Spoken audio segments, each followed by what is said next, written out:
Halo teman-teman, kembali lagi bersama gua di channel ini.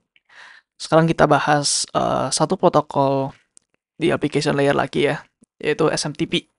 Ya.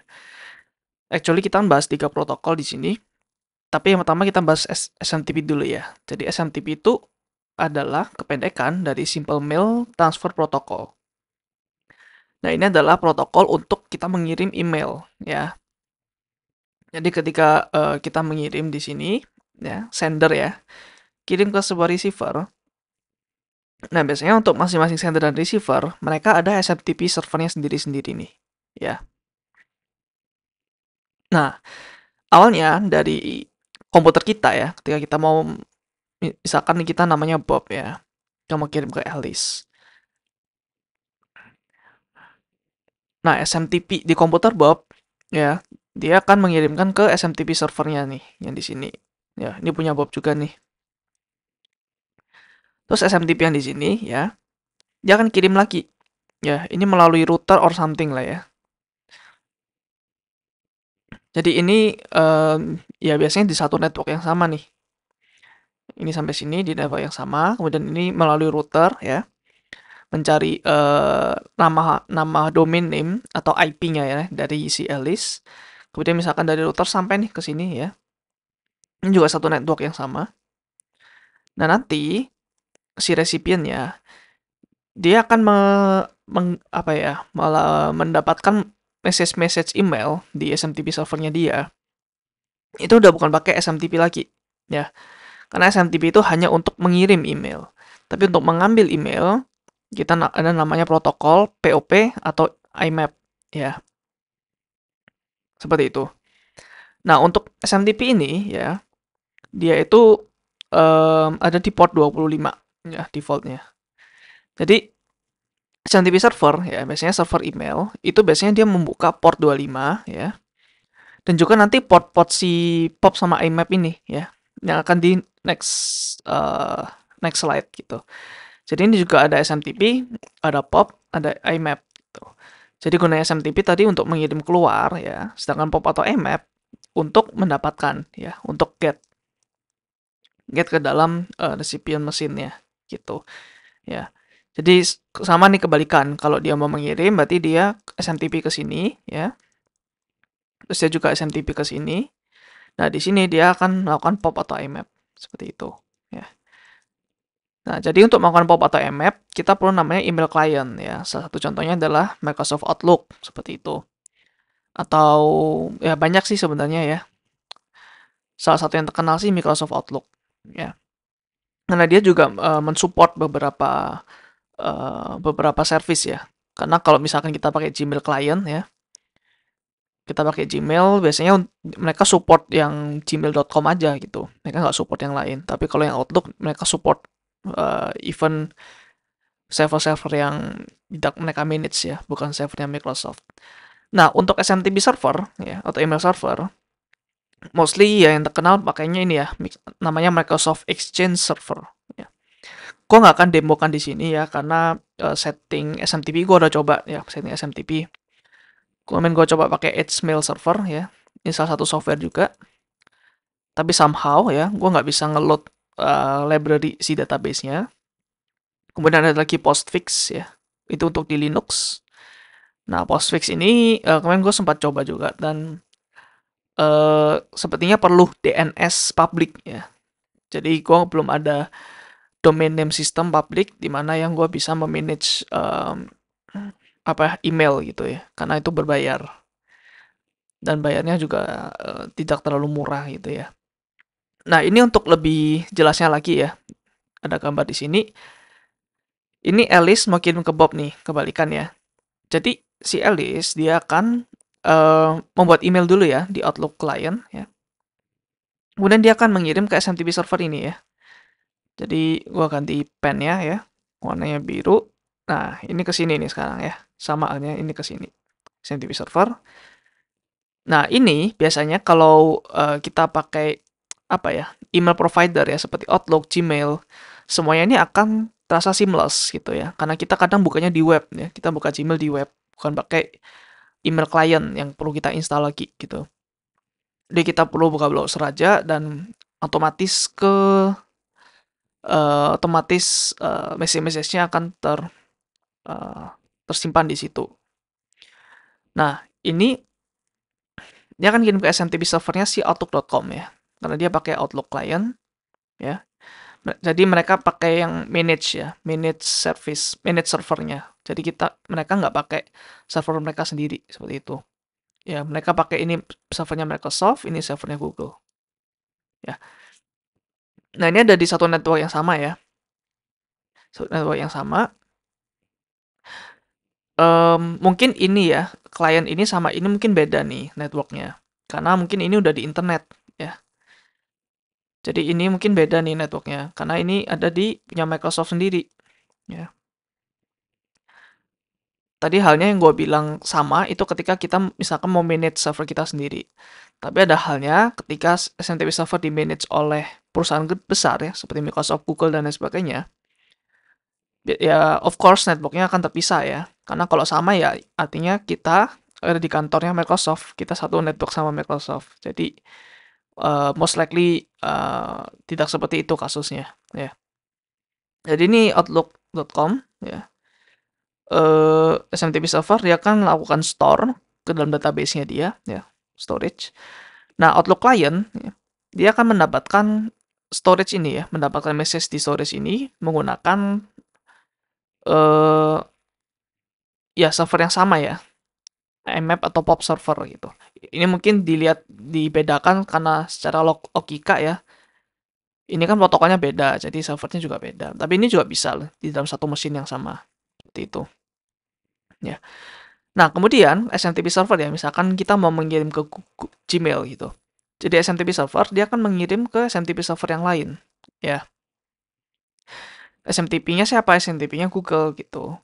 Tahu dari mana? Ya tahu dari router ya. Jadi di antara ini ada beberapa kayak router. Dan ada DNS-nya ya. Nanti kita akan belajar DNS. Jadi mungkin ada DNS juga di sini, server DNS. Dia bisa melakukan mapping ya, nama domain ke suatu IP ya. Misalkan gmail.com, dia tahu tuh IP-nya berapa gitu ya. Nah, kalau email itu record DNS-nya namanya adalah MX record ya. MX record. Nanti mungkin kalian bisa revisit materi ini ya ketika belajar domain name system seperti itu. Nah, ketika sampai di SMTP server, dia akan melakukan store juga di storage ya. Terus dia juga melakukan get ya melalui IMAP atau POP server. Nah, jadi ketika dia send ya, dia nggak perlu mengupdate ini gitu ya. Karena send bukan get. Ya, kalau get dia baru pakai protokol IMAP atau POP ini. Ya. SMTP server dia nggak otak-atik ketika dia mau get message-nya. Oke. Nah, sekarang kita akan bahas yang IMAP atau POP ini ya. Oke. Jadi bedanya apa? Bedanya POP itu IMAP sama POP itu seperti ini. POP itu lebih jadul ya. Dijelaskan di sini ada POP server ya. Seperti ini ya. Jadi server yang digunakan untuk mengambil data ya, mengambil data dari database email gitu. Nah,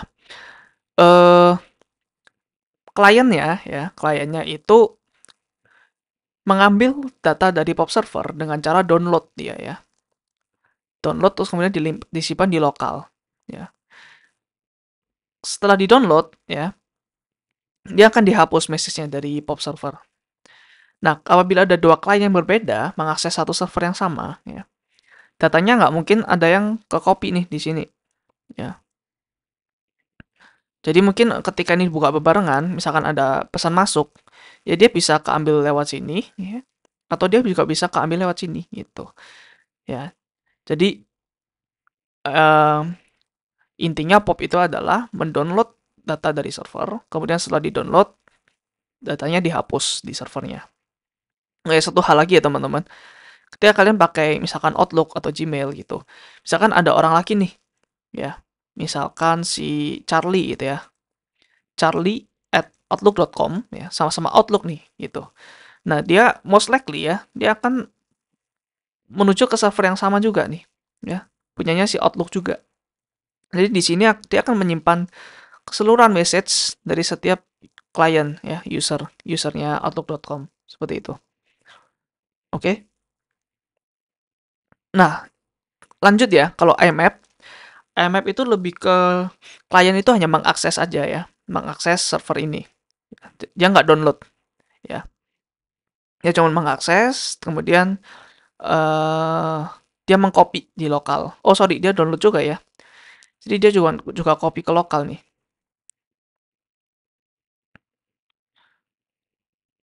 Oke. Bedanya adalah IMAP ini dia nggak dihapus di server utamanya. Jadi kalau ada beberapa klien ya, beberapa klien mengakses, jadi mereka juga bisa sama-sama melihat data yang utuh ya. Kalau ini kan terpecah tuh datanya. Tuh, multiple client bisa talk to the same account on the same server from anywhere. Oh, klien juga bisa ada opsi ya. Mau baca doang di server atau mau juga di copy gitu.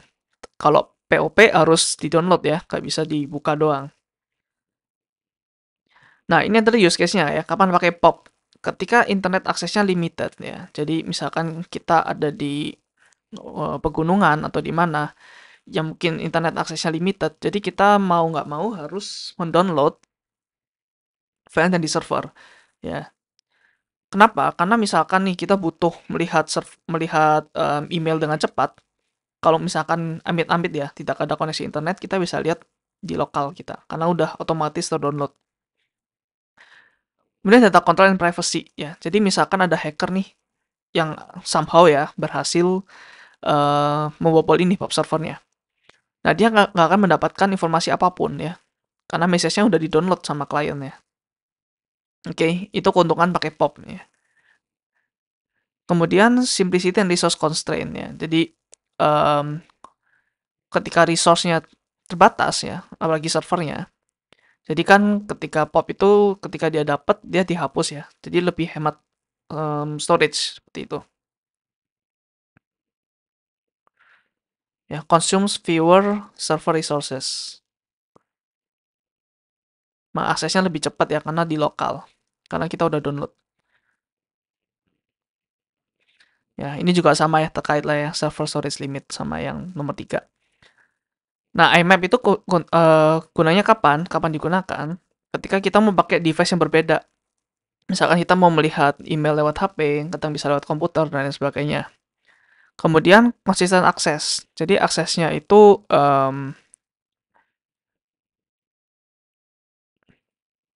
nah, ini ya berarti satu klien sama klien yang lain memiliki suatu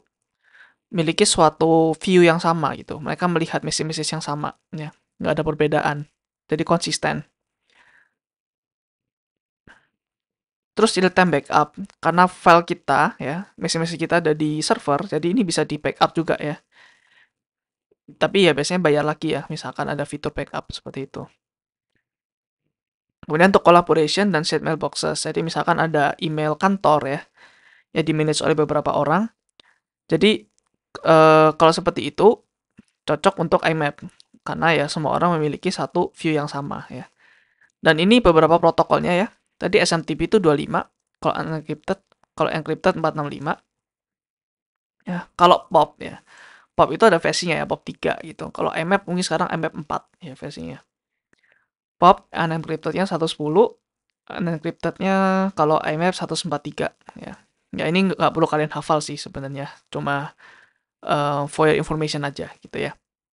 So, itu aja teman-teman ya untuk materi protokol terkait email ini. Sorry gue nggak bisa melakukan demo karena ya susah untuk melakukan demonya.